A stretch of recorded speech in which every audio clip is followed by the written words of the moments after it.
Welcome, everyone. My name is Ishaq Pathan. I'm the Bay Area Director at Islamic Networks Group, also known as ING. Thank you so much for joining us this evening.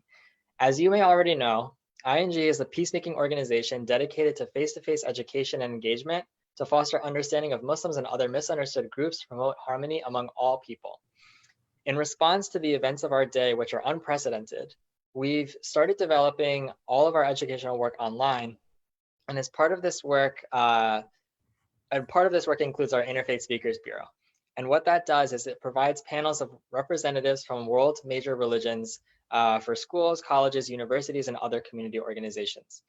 What we aim to do with our bureau is to build bridges amongst religious communities and enhance religious literacy and mutual respect throughout America. In this series of panels, what we're doing is supplementing medical and public health information you've been getting about the new strand of coronavirus with spiritual support by engaging our religious leaders on this topic. And as I mentioned last webinar, because it's Women's History Month, we've chosen female religious leaders from our Speakers Bureau to present to us today. If you have any questions at any point of our speakers, feel free to write them below in the comment section, and I'll ask them all to respond to these questions in a few days, which will be posted on our website. If a question is directed to a specific speaker, then please indicate that in your question. And finally, if your question is private, then you can feel free to email me at mail@ing.org instead of writing it here in the comment section. So now we're going to get started. Joining me tonight are speakers representing 5 major religious communities in the world. The first is Maha Elgenaidi. She's the founder and director of the organization bringing you this webinar today. Maha has a graduate degree in religious studies from Stanford University and has studied with several traditional scholars and is representing the Muslim faith. Following her is Rabbi Amy Eilberg, the first woman ordained as a conservative rabbi, and who also serves as the director of the Pardes Rodef Shalom / Pursuer of Peace Communities program, and she represents Judaism. After Rabbi Amy is Lakshmi Subramanian, who is a writer and teacher on the Bhakti traditions of the great Indian poet saints, and a composer and performer of contemporary devotional music. She also holds a graduate degree in religious studies from Stanford University and is representing Hinduism. After Lakshmi is Reverend George Ann McDonnell, the rector at St. Mark's Episcopal Church in Santa Clara, California, and she attended St. Elizabeth College and Seabury Western Theological Seminary and represents Christianity. And finally, Venerable Tenzin Chogkyi is an ordained Buddhist nun and resident teacher at the Land of Medicine Buddha in Boulder Creek, California, and is speaking from the tradition of Buddhism. And so the way things will work today is I'll ask each of you as panelists 2 questions, and they will each have 5 minutes to respond. The first question for you all is, how does your religion inspire people in a time of crisis to come together as one human family and realize how deeply interconnected we are despite our differences? And we will go ahead and get started with Maha. Thank you so much, Ishaq, and all the staff of ING that's watching. They're the ones who designed the series of interfaith webinars on spirituality in a time of crisis, and I want to thank them very much for doing the great job that they did. And I also want to begin by thanking all of my interfaith colleagues on this panel who are friends, old friends, through our work together on the Interfaith Speakers Bureau, which is about 12, 13 years old. I'm very grateful that they're able to do this tonight with us. And I want to welcome all of you joining us from around the country. I am going to be discussing the Muslim response to the question, how Islam inspires Muslims to join with others as one human family despite our differences. We've all either experienced or witnessed natural disasters and tragedies, both personal and communal throughout our lives.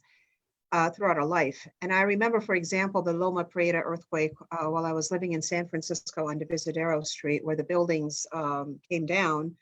It was a life-changing event for me personally, but one that only impacted a few people in one state. The crisis we're in today with the coronavirus pandemic is literally impacting every single one of the 7 billion people on Earth all at the same time, which is really remarkable.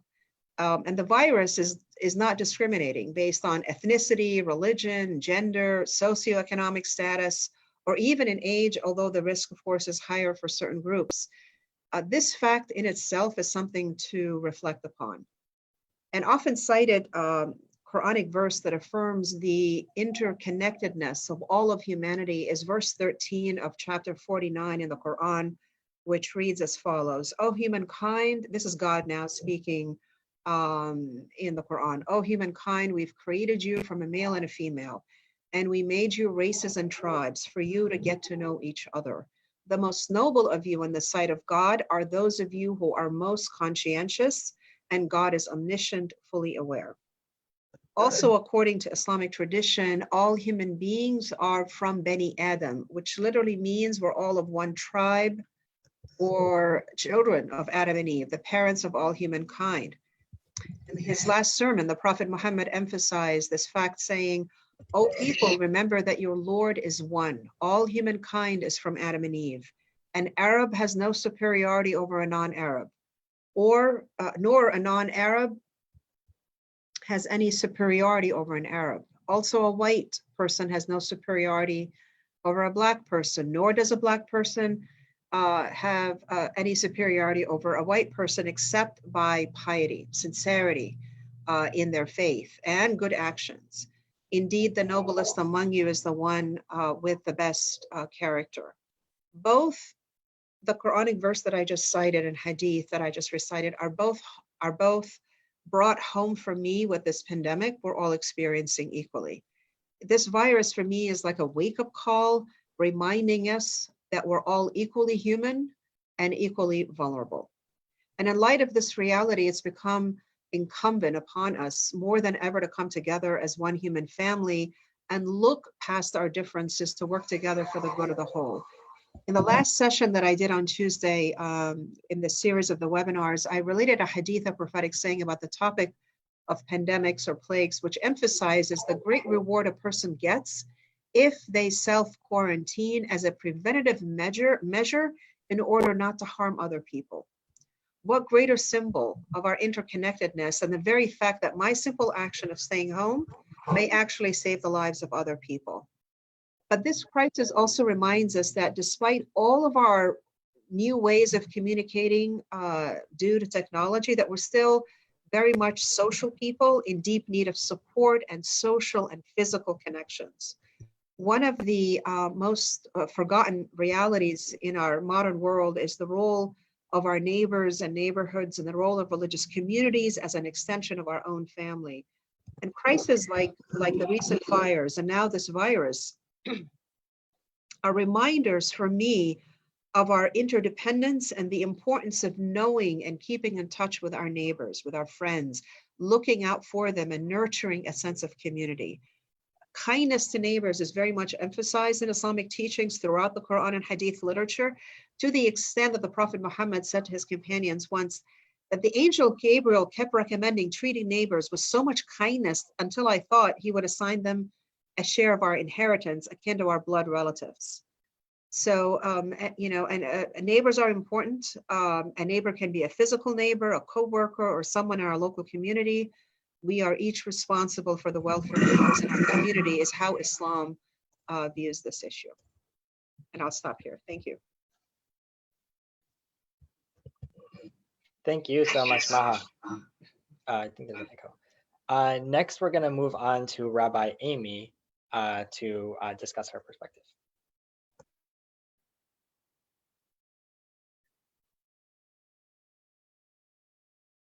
I agree so much with so much of what Maha said. I can just sort of say the same thing again in a different language, turning the prism to the side and viewing it from a slightly different point of view. A few Jewish texts, some core beloved Jewish texts come to mind in response to this question. The first has to be a prayer and a verse in the Torah known as the Shema. It actually is a verse in the Torah, 6th chapter of Deuteronomy, verse 4. Shema Yisrael, Hashem Elokeinu, Hashem Echad. Hear, O Israel, although some people translate that as, "Oh, you who wrestle with God." The Lord our God, the Lord is one. And the masters of the Hasidic tradition want to read this verse differently than it might seem on the surface. On the surface, when you see one, you might think that's a numerical statement, that God is one and not, we don't believe that God is two or three or multiple. But the Hasidic masters said no. What it means to say that God is one is to say that God is present in everything, and that everything we see, and that everything we experience, and that every being on earth, no exceptions, are contained in God and suffused with God.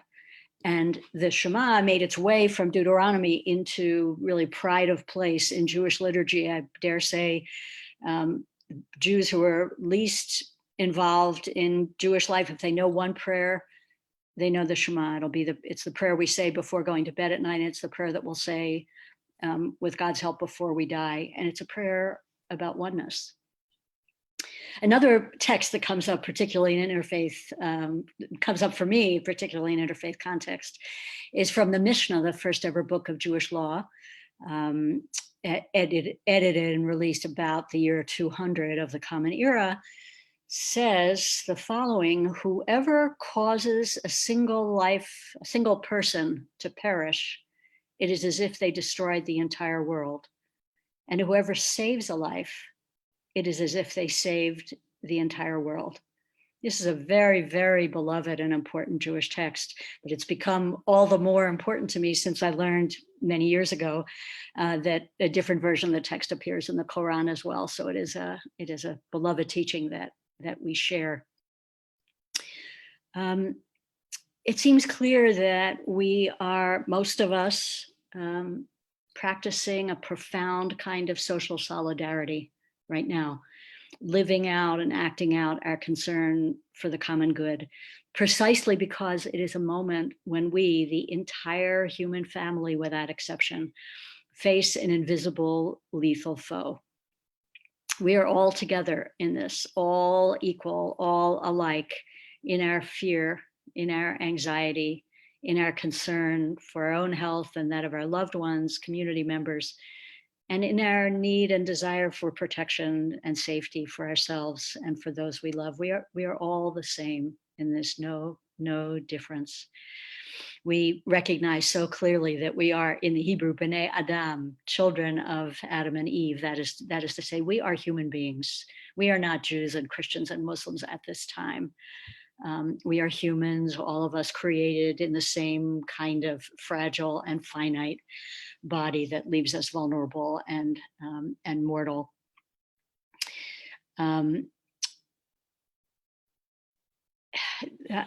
Throughout our history, there's a strong particularist thread in Jewish tradition as well, very much because Jews have often been oppressed in places in which they've lived. So there is a strain of wanting to turn inward, but there is also a strain of wanting to turn outward and relate and reach out and reach across boundaries.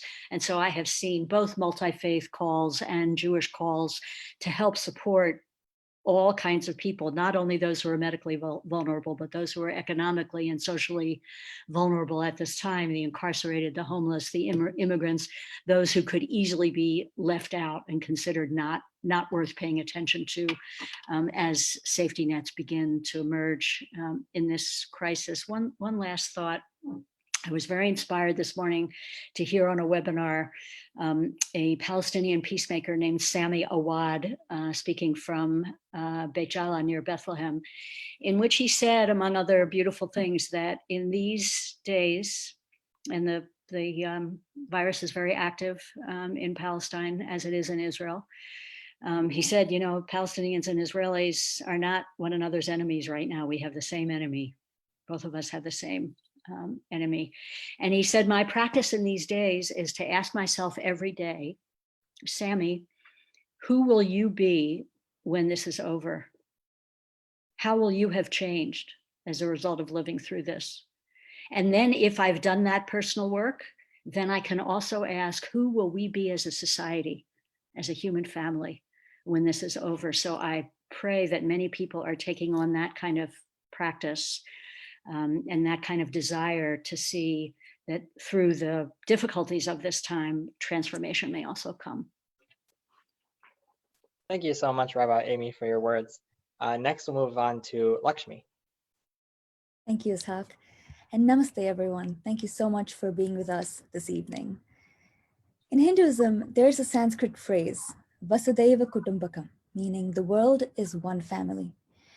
In our immediate family, we care about each and every member of the family. Similarly, when we think of the whole world as one big family, we naturally start caring about the well-being of every single person in the world. And this important phrase is mentioned in the Rig Veda, which is one of the world's oldest religious works. And it's a foundational moral value in the Hindu tradition. This value of Vasudhaiva Kutumbakam gets tested most when we are put in a crisis situation, like what we face right now. And other values encouraged by the tradition, such as the 20 ethical guidelines called yamas and niyamas, also come into play. These are fundamental to all beings, expected of all in society. The yamas include values such as non-injury, truthfulness, patience, compassion, and niyamas include values such as contentment and giving. When we truly exercise these values in a time of crisis, our thinking slowly shifts. We stop thinking just about ourselves, the individual, and begin considering the welfare of the entire larger community, and eventually the global human family. Even the stay-at-home orders in California, yes, it certainly benefits the individual, but it's more so that an infected person does not spread the virus to the community. There's a very meaningful Sanskrit benediction, an ode to universal brotherhood that was composed by the Hindu saint of Chogkyi for the United Nations in 1966. The song was performed by the great South Indian vocalist M.S. Lakshmi at the UN in New York. So I'll sing a few lines and then translate it for us.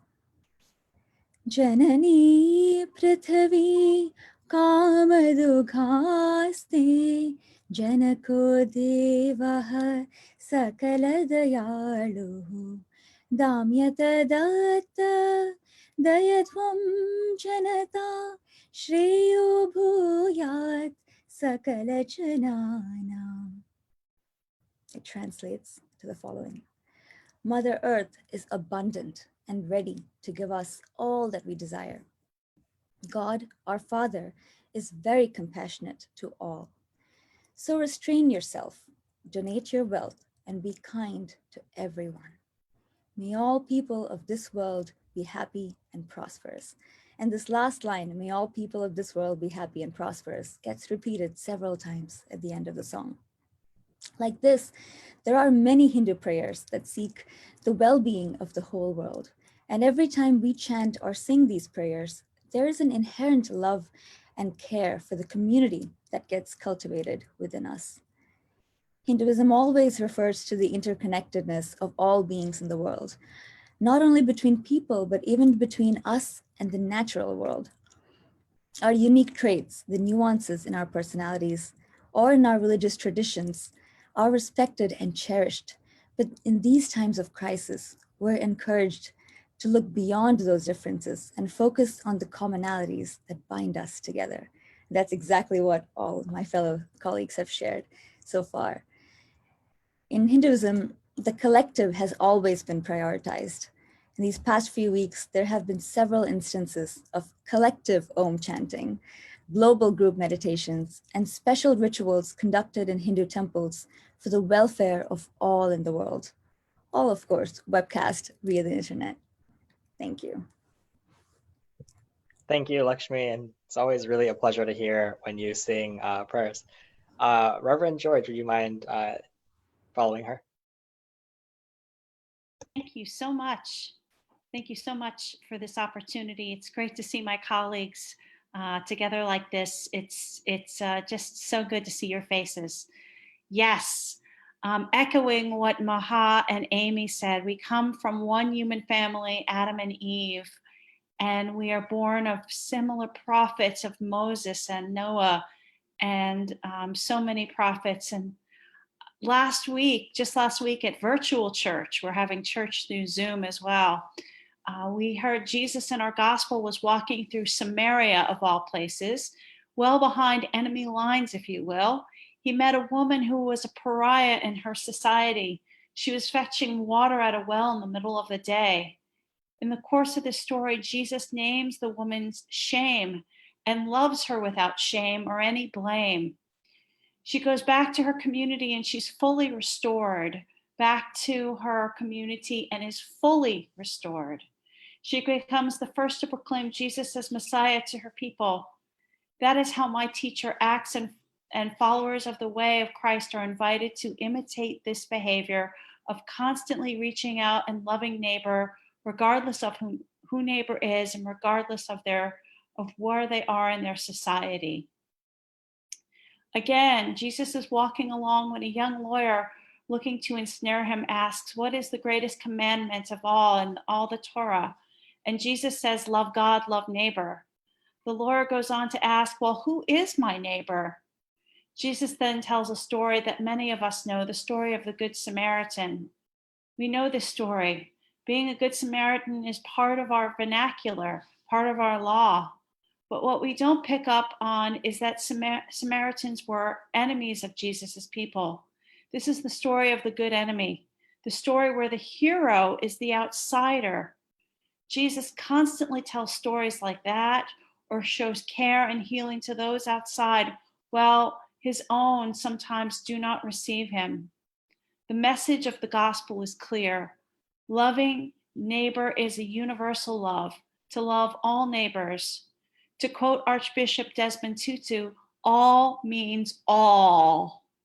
Christianity, of course, hinges on the idea of Jesus being the holy child of God. What that means is we are forced to recognize and to honor and cherish that Jesus, the divine, became human so that humanity would become more divine. The so what of all that is that humanity, all of our neighbors are made in the image of God. In a pandemic, what that means is we help our neighbor by sheltering, by maintaining social distance, by trusting science and reason. Reason is such a big part of my tradition as an Episcopal, as an Anglican Episcopal person. So all humanity is divine, and all humanity is to be seen in the image of God. Jesus the Christ is constantly loving people on the edges of society, the sick, the pariahs, the ones who are coming to him blind.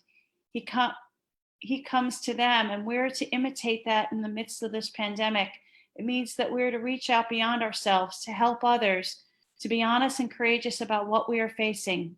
Jesus did not shy away from the woman on the edge of her society, and we're not to shy away from those on the edges. And part of that work right now is to simply shelter in place. Thank you.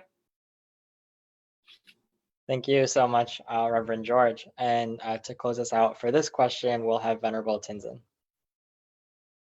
Yeah, thank you, Ishaq and Maha, for putting this series together, and all of my colleagues. It's great to be here in this space.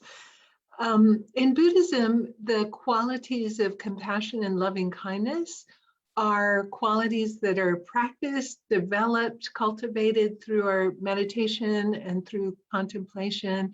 And so these are really fundamental to Buddhist practice. One of the teachings in Tibetan Buddhism that's one of my favorites for cultivating these qualities is called equalizing and exchanging self and others. It's a meditation technique. And so by equalizing, we say, we're all the same, that common humanity, touching into that.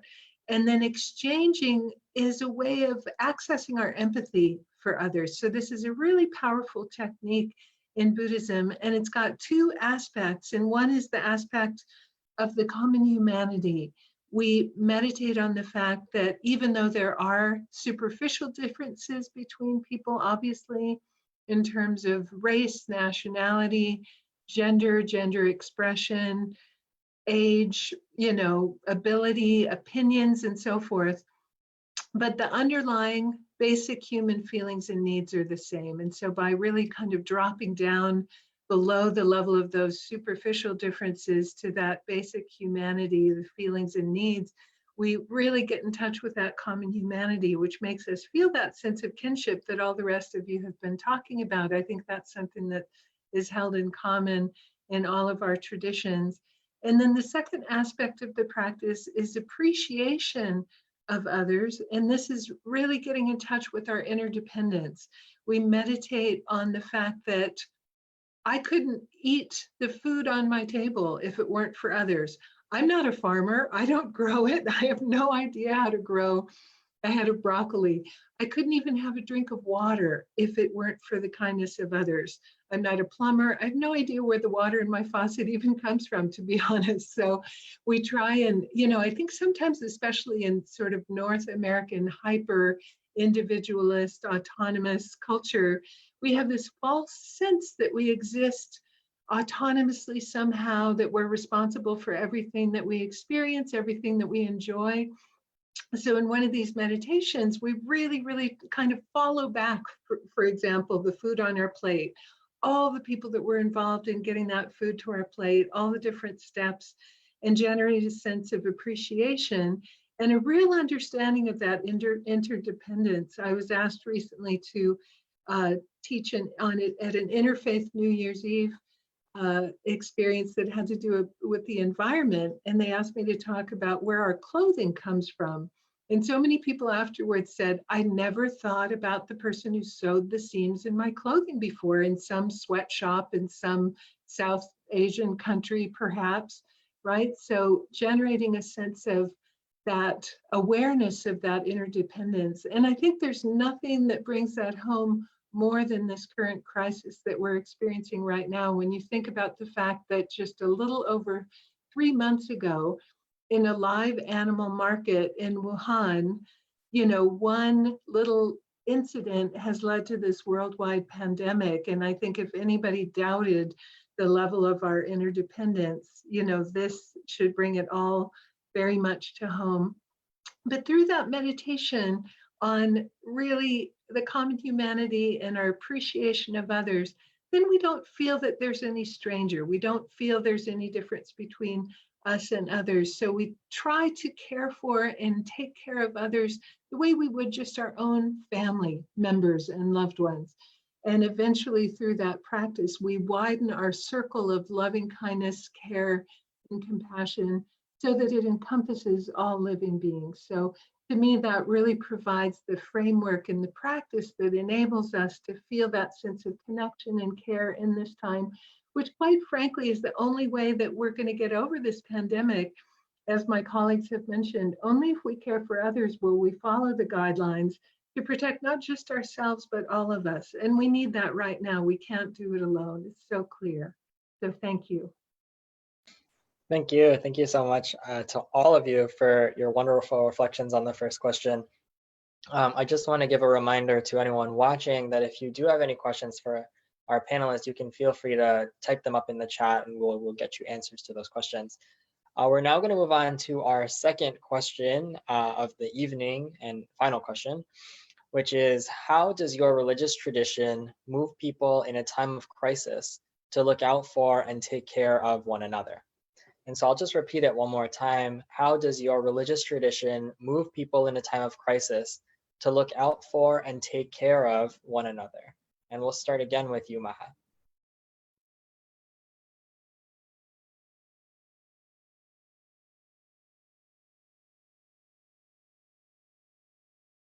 Unmute. I should know this by now. So in the Islamic tradition, it's not enough to merely focus on believing in and worshiping God. That is one aspect of the faith, which is known as ibadah or worship. In the previous webinar that we did on Tuesday night, that's now online on the Facebook page, on the ING Facebook page, I talked a lot about the importance of anchoring our faith and daily schedule through acts of worship. which strengthen our faith. And this is incredibly important. But the other very important aspect of faith is our relationship with other human beings, which can be challenging, just as worship can also be challenging. This is clearly emphasized in the Quranic definition of righteousness in chapter 2, verse 177, that reads, righteousness is not that you turn your faces towards the east or the west, but true righteousness is in one who believes in God, the last day, the angels, the book, the prophets, and gives wealth in spite of love for it to relatives, orphans, the needy, the traveler, and anyone who's asking for help. In fact, the Quran takes to task the person who claims sincerity in faith, piety in faith, but overlooks the basic obligations of kindness and charity. In another Quranic verse, God says, have you seen the one who denies faith? For that is the one who drives away the orphan, doesn't encourage the feeding of the poor. So woe to those who pray but are heedless of their prayer, those who make show of their deeds, yet withhold simple assistance. One of the most important characteristics of a believer, and the most often mentioned characteristic of God, is that of mercy. A famous hadith, which is a prophetic saying, states that the merciful bestows mercy upon those who are merciful. Therefore, show mercy to those on earth, and the one in heaven will show mercy upon you. These and other Islamic teachings emphasize the obligation to serve, take care of those who are the weakest and most vulnerable in society, and to recognize that most of us, particularly here in Silicon Valley, are still enjoying relative privilege, even under quarantine. In particular, these days, we need to look out for our Asian American brothers and sisters who are experiencing unprecedented bigotry. And we need to do three things. We need to speak out when we witness that bigotry, even if it's happening by family members, by your friends, by people that are close to you. We need to be upstanders here rather than be quiet and be bystanders. We need to report the bigotry when we see it to the appropriate groups. And we also need to join groups that are engaged in anti-bias education, such as our organization, which is one of many. And our organization also brings people together of diverse groups in solidarity, as we're doing here tonight. And we do in other forums as well. We also need to stand up for other vulnerable groups, such as Jews, who are facing increasing anti-Semitism, Latino immigrants in ICE detention who are prone to the coronavirus more than any other group right now, low-paid workers in the riskiest jobs working in grocery stores, people in jail, as well as my own people, Muslims and Arabs, and those who are thought to be Muslims or Arabs, like the Sikh communities who are increasingly becoming victims of Islamophobia. We need to reach out to the groups working on these issues and join them and support them monetarily and in other ways when we're able to. And finally, as we work together to overcome this unprecedented situation we find ourselves in, we need to remind ourselves of the importance of kindness, compassion, charity, and service. And it's important to take this opportunity that we're in, which is quite unique, to do 5 additional things. One is practicing patience and kindness, especially now, first and foremost, with our own family members, who may be the only people we're able to see right now, and who will be in extra need of forbearance. This is especially critical for those engaged in child and elderly care at home. 2, it's important to be kind and appreciative of and support our first responders and essential workers in any way we can. At the very least, keep them in our prayers.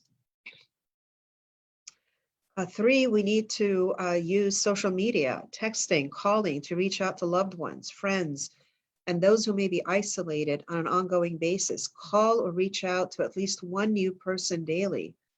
I'm so comforted by the fact that people are reaching out to me, which is wonderful to hear from people that I haven't heard from for a while. 4, we need to check in on elderly or sick neighbors and offer to purchase groceries, run errands for them, pick up medications for them, or whatever it is that they may need. And finally, don't forget to donate your zakat, your sadaqah, or any money that you have left over to charities that are helping the most vulnerable and at-risk people right now.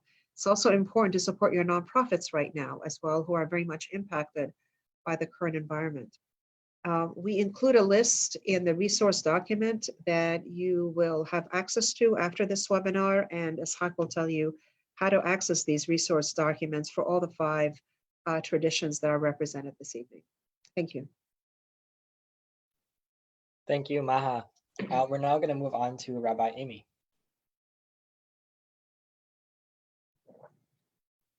My colleagues, and to hear, it's such a delight to be with all of my colleagues and to hear and feel the commonalities. I mean, I don't, in some important ways, our religions make us different. We are different from one another. But it's at that deepest level that as human beings, we are the same. So it's just a delight to hear how the many similarities and meeting points among the traditions.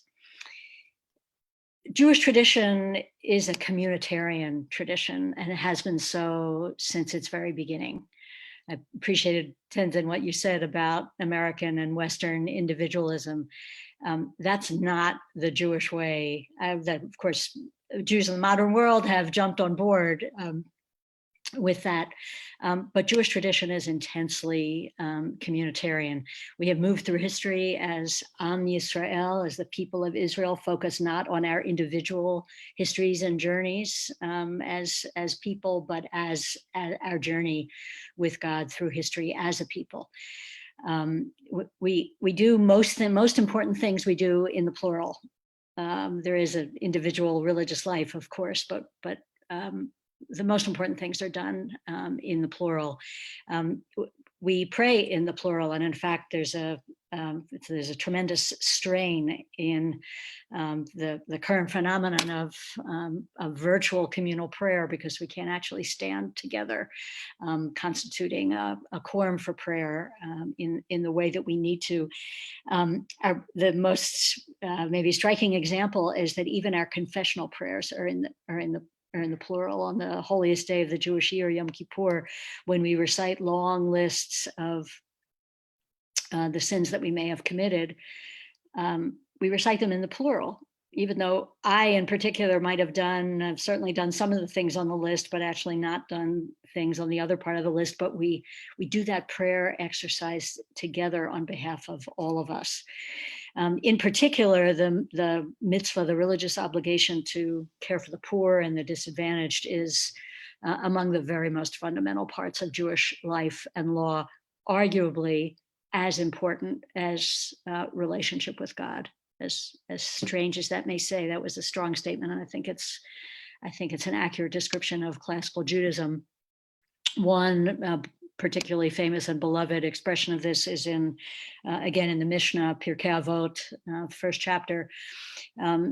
Shimon HaTzadik, one of the last men of the great assembly of the during the temple, actually at the end of the temple period before it was destroyed, used to say, the world stands on 3 things: the Torah, worship, that's avodah, it's the same word, it's a cognate with the Arabic word for worship, and the practice of deeds of loving kindness.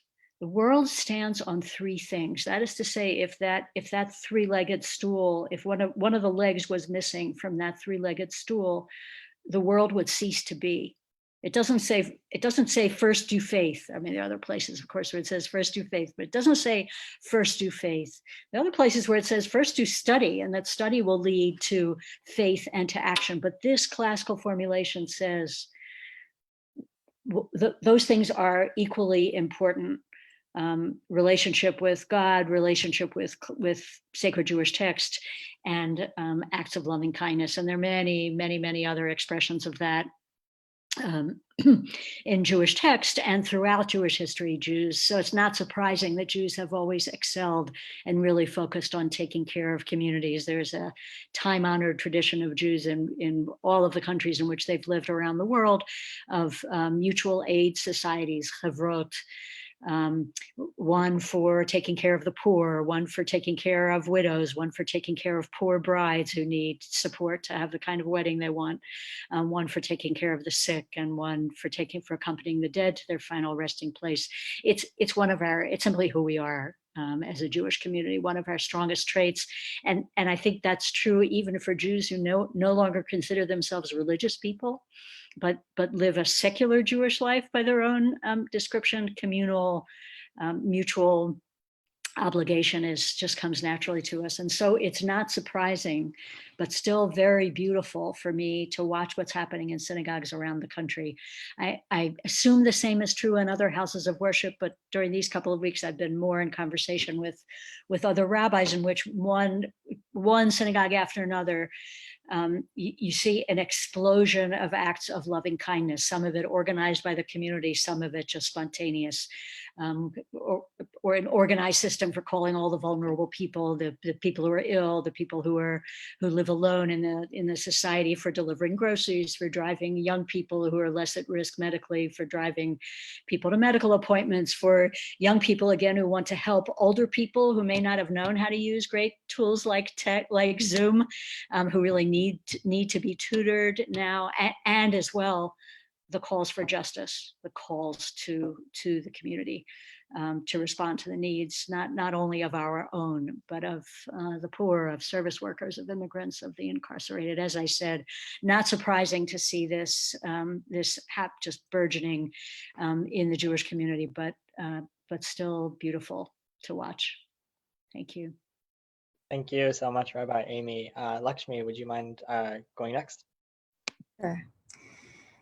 So all these 5 world religions represented on the webinar today are ancient, but they're also living traditions that adapt to new realities of life.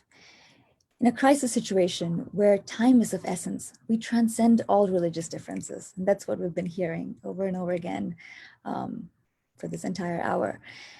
And what binds us is human values of human values like compassion, caring, service, which many world religions, of course, have as a central part of their tradition. In traditional ashrams or Hindu monasteries, the idea of community building is developed on a daily basis. Each member who resides in an ashram is assigned to different tasks over the course of the day. Very similar to how in a family, there are different tasks assigned, and the family works together to keep the home running. So this idea of looking out for one another is inherent in the tradition, and it comes into play even more in a time of crisis. There's a deeper spiritual meaning to be of service, and this is illustrated in the concept of yajna spirit, as outlined in the Bhagavad Gita. When serving in the yajna spirit, we dedicate our actions to the Lord or for the greater good of the society without seeking selfish results. The Hindu community in the US has come together in many ways to provide solace to the community at large, to members who identify as Hindu, and also to those who don't. One common initiative is to offer webinars that address the virus, and these often provide spiritual resources along with science-based backing so that we can understand what we're currently facing. Several Hindu temples offer online worship services for the community to remain connected. This essentially creates networks of praying devotees who are contributing positive vibrations and love to the entire world through their prayers. These prayers are directed towards all those suffering because of this pandemic, and also act as a protective armor to keep everyone else safe. There have been articles about how people truly feel the isolation without their weekly temple visits. But with these online gatherings, they start feeling grounded again.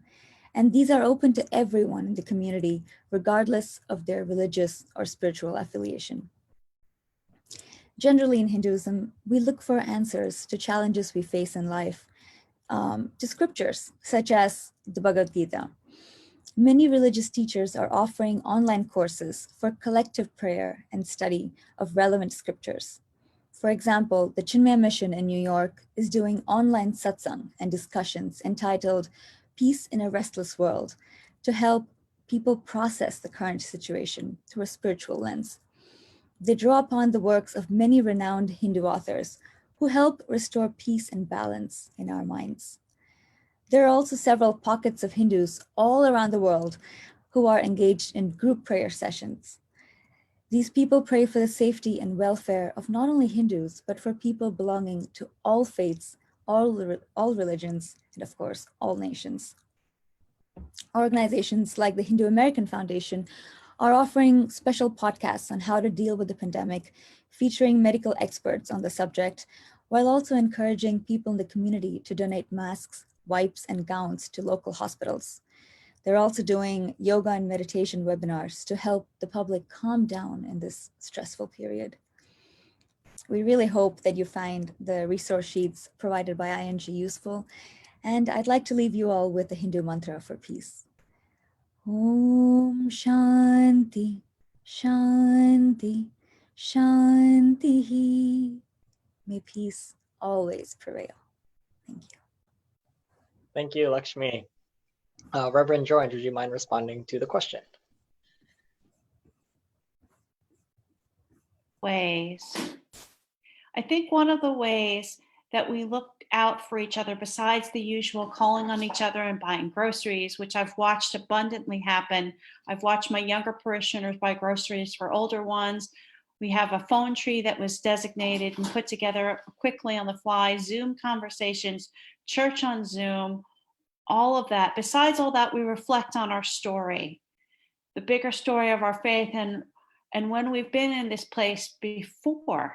Because while this pandemic is unprecedented, we place ourselves into a larger history, and we can recognize that we have a frame for reference for this time.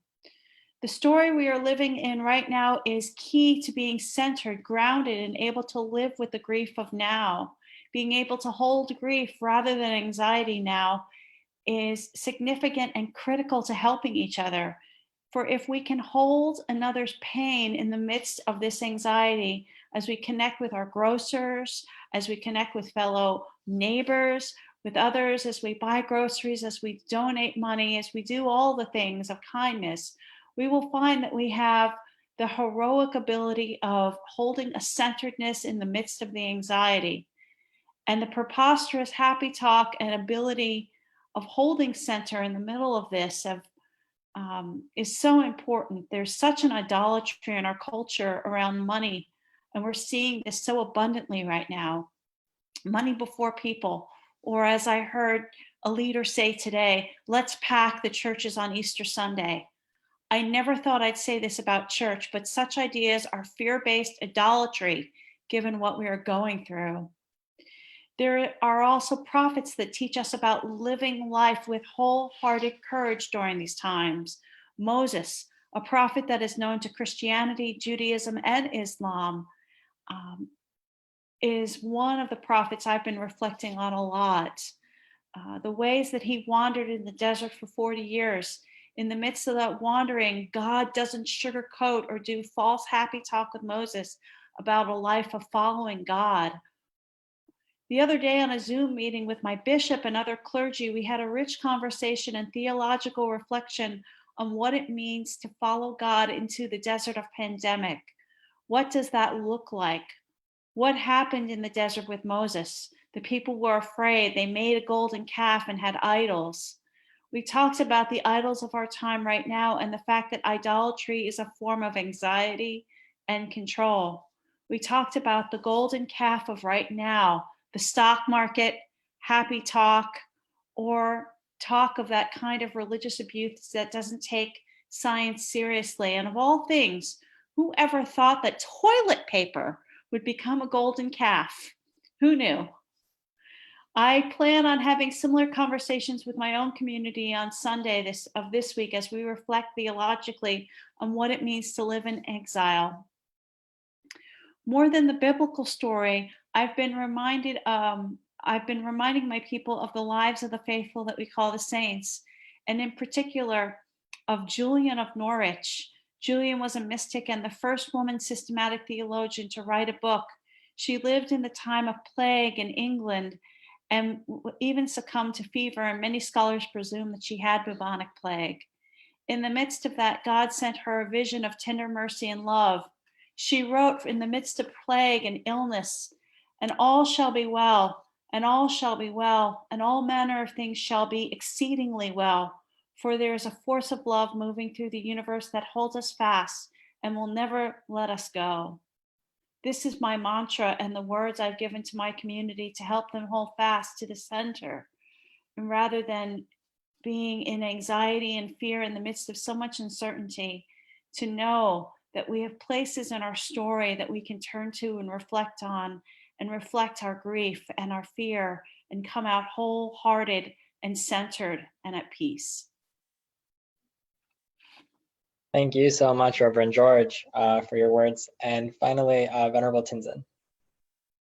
Yeah, thank you. Thank you all. It's so inspiring to be on this call. And I think there's so much commonality between, our traditions. So when I think of this crisis, I think of the natural human tendency often when we feel threat is to armor and shut down and retract and go inward. And, instead of connection, we can respond by disconnecting and isolating ourselves. And so some of that's going on, I think, just this tendency to armor.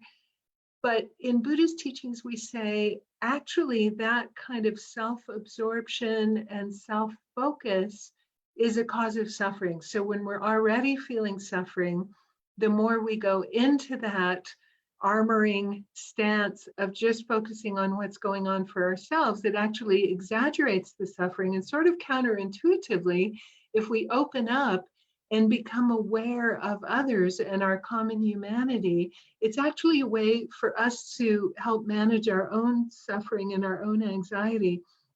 One metaphor that's often taught is the idea of you put a teaspoon of salt in a small cup and try and drink it, and you can't drink it. But if you put it in a big pool, then it's no problem at all to drink. You don't even taste it. So in the same way, if we just expand and start thinking of others, even though we're all going through the same thing, somehow that can really ease our experience of suffering.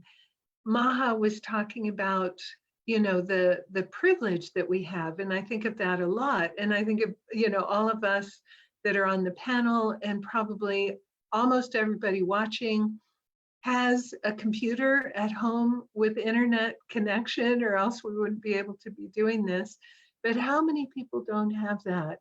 I think of the embedded kind of privilege in this order to shelter in place and keep, a safe distance. And I think of my students experiencing incarceration and Soledad, 2 prison groups that I teach.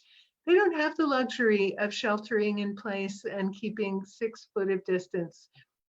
Several of my students live in a dorm with 160 men in bunk beds in a converted gym. So I'm terrified if and when, I mean, it's just a matter of when, not if, and I think that's true for, like Maha was mentioning before, the prisons, people experiencing incarceration, the people in the detention centers, crowded in filthy conditions, don't have medical care at all. Many of them have already died of the flu, just the ordinary flu.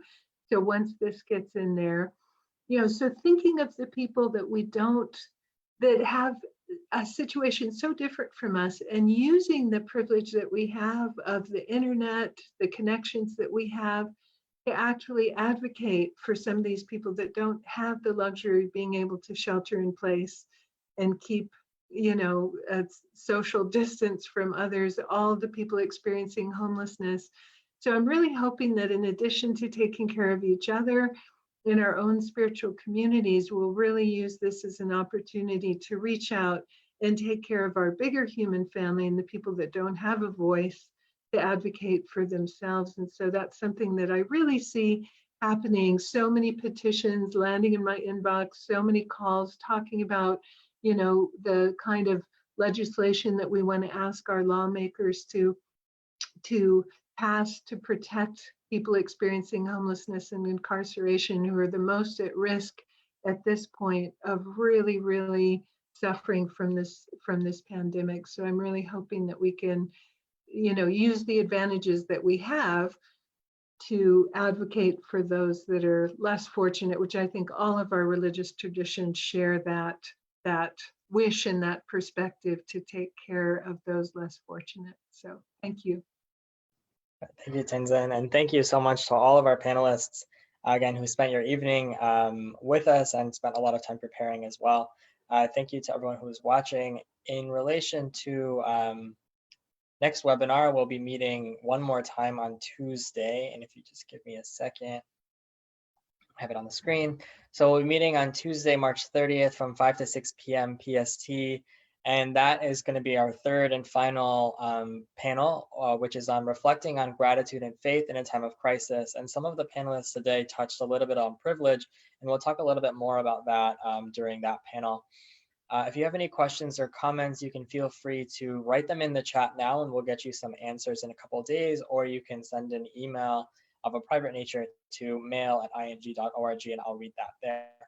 I did want to say a couple of the panelists spoke of supplemental handouts. So each grouping from the 5 major world religions here put together a resource handout with prayers, additional even apps, videos, all sorts of things that people can go and benefit from. And all of that is listed on the website at www.ing.org/interfaith series. And there you will find the resources. You'll also find a recording to last webinar on Tuesday, as well as a recording to this webinar if you'd care to watch it again. And so with that, I'm going to once again just thank our panelists and thank everyone here for taking time out of your evenings. There are a ton of webinars that anyone can attend at this point, and so we appreciate when you spend your time with us. And have a great rest of your day.